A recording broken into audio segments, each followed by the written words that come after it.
صلی علی نبی۔ سخاوت۔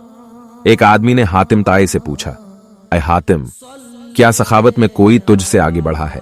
حاتم نے جواب دیا، ہاں، قبیلہ تے کا ایک یتیم بچ مجھ سے زیادہ سخی نکلا، جس کا قصہ کچھ یوں ہے کہ دوران سفر میں شب بسری کے لیے ان کی گھر گیا۔ اس کے پاس 10 بکریاں تھیں۔ اس نے ایک ذبح کی، اس کا گوشت تیار کیا اور کہانی کے لیے مجھے پیش کر دیا۔ اس نے کہانی کے لیے مجھے جو چیزیں دیں، ان میں مغز بھی تھا۔ میں نے اسے کھایا تو مجھے پسند آیا۔ میں نے کہا، واہ سبحان اللہ، کیا خوب ذائقہ ہے۔ یتیم بچ فوراً باہر نکل گیا اور ایک ایک کر کی تمام بکریاں میرے لا علمی میں اس نے ذبح کر ڈالیں اور سب کی مغز مجھے پیش کیے۔